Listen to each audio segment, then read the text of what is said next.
Ladies and gentlemen of the Virgin Islands, my name is Lorna Smith, and today I am formally announcing that I shall be seeking a seat in the upcoming general elections as an at-large candidate. I believe that together we can reclaim a country brimming with hope and opportunity, a country where every single one of us can realize our true potential. Together, we can reach the level of prosperity and happiness each one of us deserves, because we deserve the best. Unfortunately, I have to tell you, this is not where we are today. Do we know where we will be in the next 5 years? Do we know what the plans are to face the greatest challenges of our time? The climate crisis, globalization, future pandemics. It is frightening for us all to not have those answers currently, because for many of us, our daily lives must be spent worrying about whether there will be running water tonight or enough money to buy groceries tomorrow. In a country with the level of means as the BVI, we should not be worrying about those basic issues. We must therefore find a solution to these basic problems now. I am one of 9 children raised by a single mother who had to work 3 or 4 jobs every day to provide for us. In our tiny home where we slept 2, sometimes 3 to a bed, we had love, but for years we had no electricity and no running water. As a child, I carried water on my head every day for our most basic needs. We were raised not just by our mother, but also by the families of Huntamscott, which left each of us with a healthy respect for hard work and an understanding of the importance of community support. This is why, since moving here with my mother and siblings at age 7, from the government to the wider community, all my working life has been spent in the service of the Virgin Islands and its people. Action is desperately needed today, and as all the government leaders I have worked with during my 30 years of public service knew full well, I am not one to hold back from taking action. This is why I stand before you today. The ultimate visionary, the late, great H.L. Stout said, "Where there is no vision, the people perish." My vision is of a Virgin Islands with a robust, resilient, and sustainable economy, overseen by an engaged and organized government that works only in the interest of its people, a government that meets the daily needs of all its citizens and in particular lifts up its women, a government that attracts industry jobs and manages investment so we, the people of the Virgin Islands, can all grow and prosper. A government that builds resilience into our communities so we can deal with the challenges we face. A government that will provide functioning infrastructure of which we are in such dire need. Most importantly, a government that will show respect and support for our young people. They are the next generation of the Virgin Islands. They are our future politicians, premiers, ministers, doctors, teachers, or church leaders. They are both our future and our legacy, and we cannot fail them. I have had the good fortune to work with illustrious BVI leaders, including the late C.B. Romney, Ralph T. O'Neill, Dr. D.O. Smith, Omar Hodge, Conrad Maduro, and the great H.L. Stout. It was Mr. Stout who entrusted me to oversee the creation of the community college, which now bears his name. And it was then that I fully understood what it means to turn dreams into reality and to turn our territory into a first world country. Indeed, while some have commented about my age, I would never swap the experience I have had working with some of our most inspirational leaders. Like my former classmates, Ronnie Skelton and Honorable Julian Fraser, who are of similar age, I consider age to be merely a number. It's the energy you show and the experience you have that matters. Now, more than ever before, we need that experience to ensure the future of our country. To be clear, I believe in a combination of young, fresh thinking combined with the tried and tested know-how of our generation to move this country forward. So today I am going to lay out the areas where, once elected, I will work with my colleagues in government to take action. Firstly, the ability of youth to thrive and prosper is central to my vision of a sustainable future for the BVI. I have served on the board of the Youth Empowerment Program for nearly a decade. I have mentored groups of young professional men and women, and as a former member of the H.L. Stout Community College Board, I understand the challenges some of our young people face. These challenges are greater than ever before, and to address them, I believe we need to start with fundamental reform to improve our childcare and our education system. At the most pivotal, we need to ensure we are providing the very best education at both elementary and high school levels. We must work with the proprietors of early childhood education centers to ensure that our children get their start in life with proper oversight and policies driven by our education professionals. The government must commit to assisting these proprietors when necessary. At the primary level, we must work with our educators to provide early intervention as needed, including any professional assessments. We must increase the guidance we offer young people in and out of school. One of my first acts, therefore, will be to work to create a BVI Youth Trust with a fully independent board and branches in each district.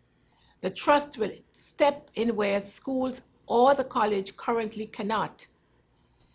It will fund youth counselors who can work in schools and support after-school activities. It will create further education, training, and mentorship opportunities so that our children stay on the right track, can assess the support they and their parents need, and find the inspiration to live their best lives possible. This is a fine example of how a public-private partnership can work to the benefit of our territory. By securing funding from our private sector, as good corporate citizens, financing these extracurricular activities, the government can then focus on education and direct the work of the young as well as the people in general. The private sector can also provide highly skilled mentorship and vocational training, while we as a government ensure that our people climb the ladder to professional and financial excellence themselves. We must empower them to be strong, proud citizens, creating a bright future for themselves and our country. Turning our country around and bringing our young people with us requires courage, experience, and competence. I say with all humility that it is because of my upbringing, my career, and yes, my age. I possess all three. Another area for the next government to take action is the economy.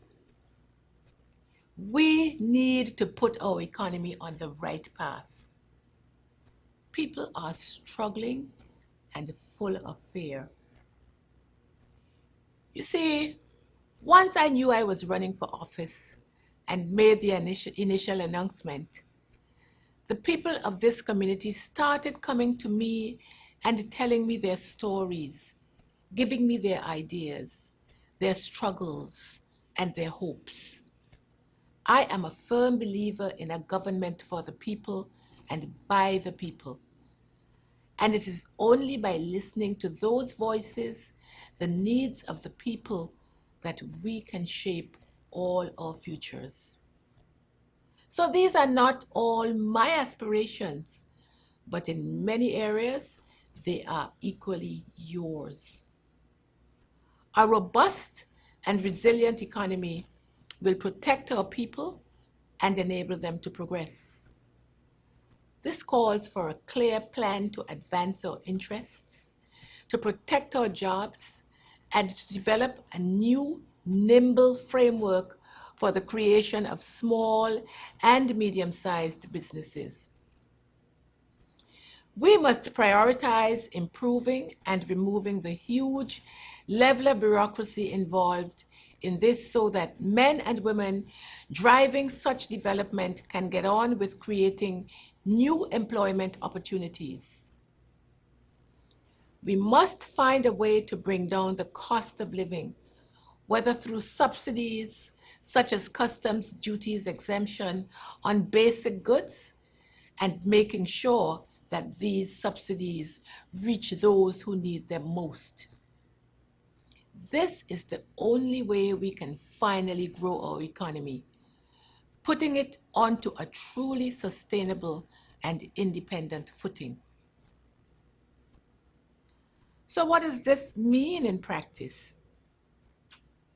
It means the implementation of a long-term program to provide a physical infrastructure which does not get slowed by election cycles or political agendas, so that work is continuous and not subject to political disagreement, entanglement, and conflict. An infrastructure that includes properly engineered roads, consistent water supply, reliable and sustainable electricity, proper sanitation, and high-quality telecoms at an affordable rate, all of which are part of our daily life and not merely promised or given as part of the election campaigns. The problem with our increasingly decrepit physical infrastructure is that it sets a tone that we don't care, a tone of deprivation, a tone of economic disparity and complacency that creates not just a lack of hope in us all, but also attracts criminal elements. And that brings me to my next action point. We are all greatly concerned by the vast increase in crime in the Virgin Islands, from organized crime to crime in our streets. Our murder rate has elevated. The number of shootings and gun crime has also elevated. And the impact of organized crime on our country has been discussed globally. We must address this with urgency and determination. I will not hear that these are just criminals killing each other. These are our young men with parents who, as my mother used to say, their mother's belly burned to bring them. They have parents, brothers, sisters, friends. Only as a community can we make ourselves more resilient to crime's tentacles reaching out. So dissuading and rehabilitating the people involved is critical.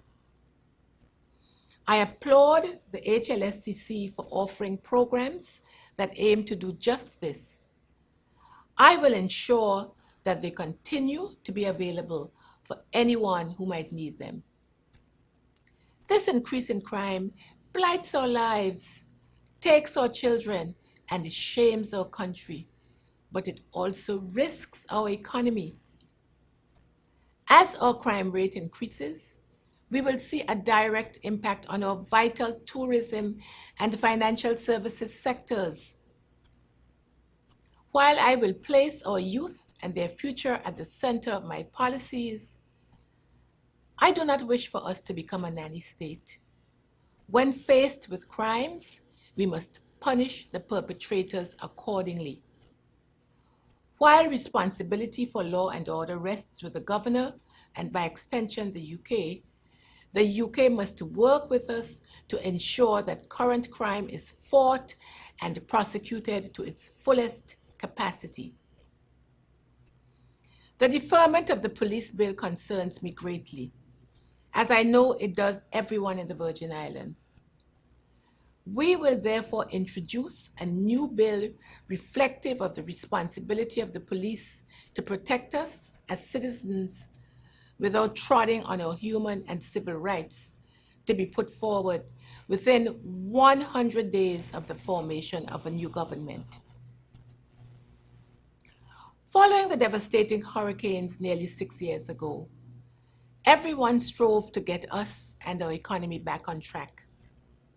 Our farmers and our fisherfolk worked to improve our food security and expand their offering, such as through the very welcomed Rotown Farmers Market weekly. We must continue to give priority to the needs of our farmers and our fisherfolk. In tourism and financial services after the hurricanes, we also made sure that our BVI offer was back as soon as possible. Meanwhile, workers from the public sector to our taxi drivers gave as much help as possible to get our stricken economy moving again. We were united, and we must do so again. But for different reasons, we have no choice. Despite that immediate unity after Irma and Maria, our country has had to suffer further turmoil. Hardship and struggles and the impact of that is not just in our minds and hearts, but it's also in our physical environment. Much is made of climate change, and there is much talk of sustainability, with not enough understanding of the very real ways it is impacting us all in the Caribbean. Climate change is a vital area that we must address and understand the ways it has an immediate effect on all of us. Those devastating hurricanes were nearly 6 years ago, yet our world-famous beaches and islands, marketed to the world and to our vital tourism sector as nature's little secrets, are still littered with the rotting hulls of hundreds of destroyed boats. The bays our fishermen depart from, the beaches our children can play on, and the country we are proud to call our home remain marred by the wreckage of an event now long in the past. We must finally remove those physical reminders of a dark time as a priority for us all, and to illustrate a period of regeneration in every way. We must learn lessons from the increasing power and volatility of nature. We must restore our beautiful country in its spirit, its finances, and its government, and we must safeguard our physical future. We need a program of restoring our vital natural assets of mangrove swamps and coral reefs, which help to protect us from increasingly strong hurricanes and storms.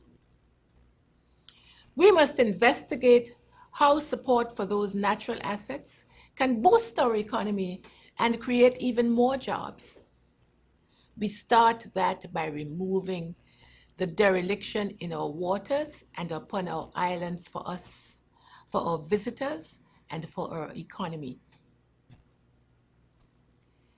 The improvement and strengthening of our financial services, the largest source of government income, is another vital area of focus for me. We must be able to explore and assess potential inward investment opportunities, as well as increase our ability to negotiate advantageous positions for the BVI with international bodies. The sector needs proper support and engagement from the administration. I firmly believe it should have its own ministry to ensure this happens.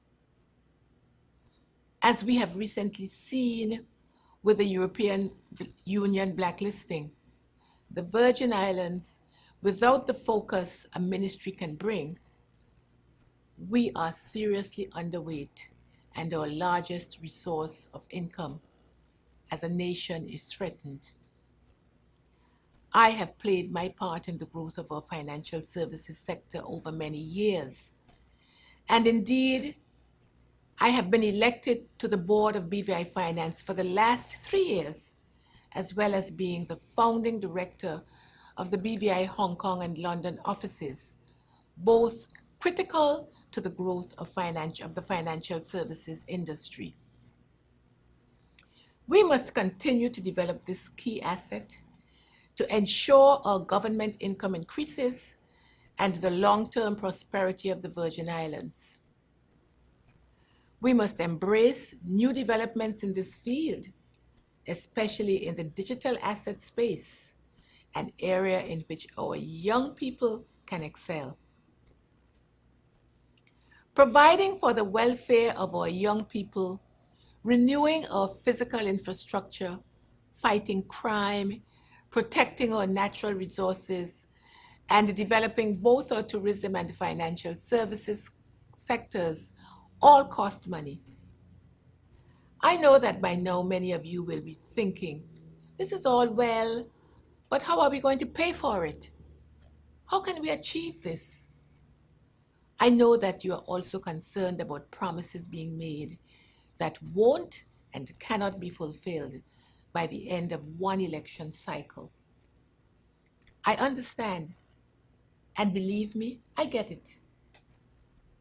But these changes take time, and I have to be honest with you, rather than make promises that can never be kept.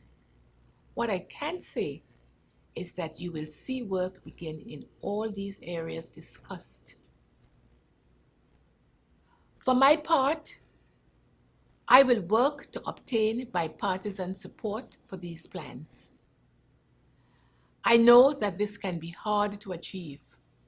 However, I have in-depth experience of this very issue, having led the secretariat which developed the 2007 Constitution, reporting to a bipartisan steering council, including the Honorable Orlando Smith, the then Premier, and Honorable Ralph O'Neill as leader of the opposition.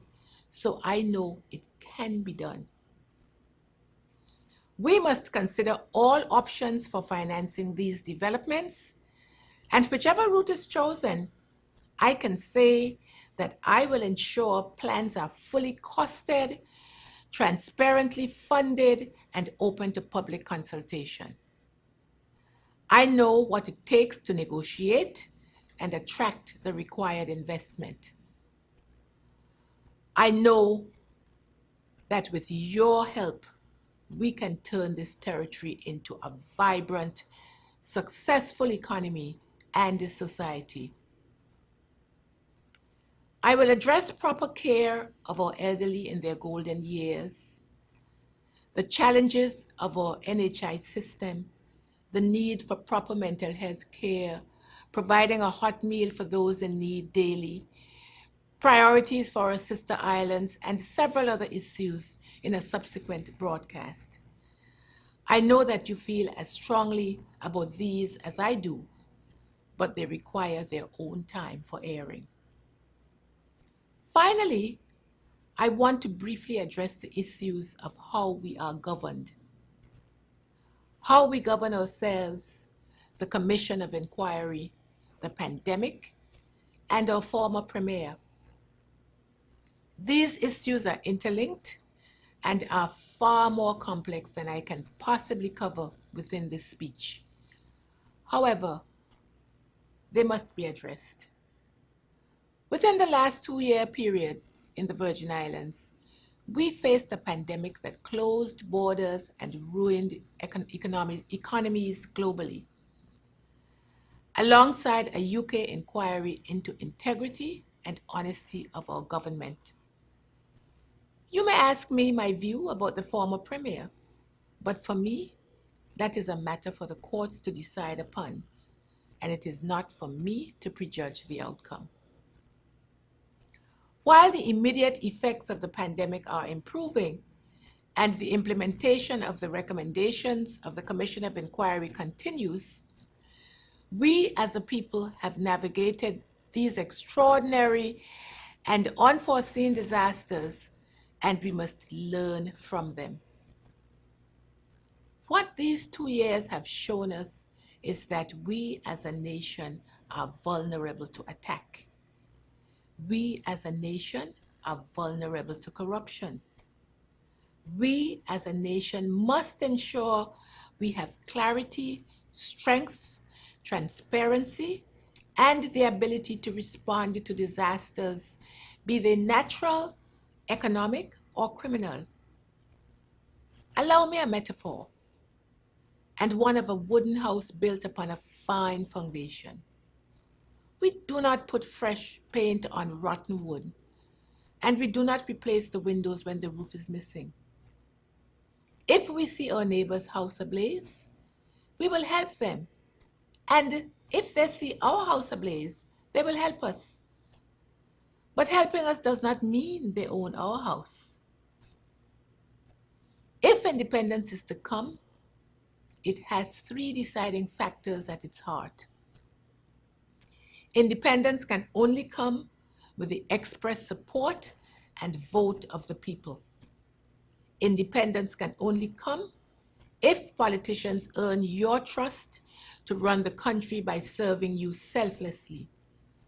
Independence can only come if we are strong enough financially, morally, and strategically to take that step. We must return to being a country known for its honor, its diligence, its advancement, and its people. We must rebuild that house. We make use of that fine foundation. As we rebuild, we strengthen. We learn new skills, and we learn how to protect our homes. But every home has a door. What is important is that we have the keys. It will be our children's house one day, and we all have a role to play to ensure it is stronger, safer, and better than ever before. The time has come for change. It will not be easy, and it will not be fast. Anyone that tells you differently is untruthful. But it can be done, and we can become a country that others aspire to, and a country that has its own people's welfare at its heart. I trust that you consider me worthy to serve you as your representative. It would be my greatest honor to do so. I thank you, and God bless the Virgin Islands.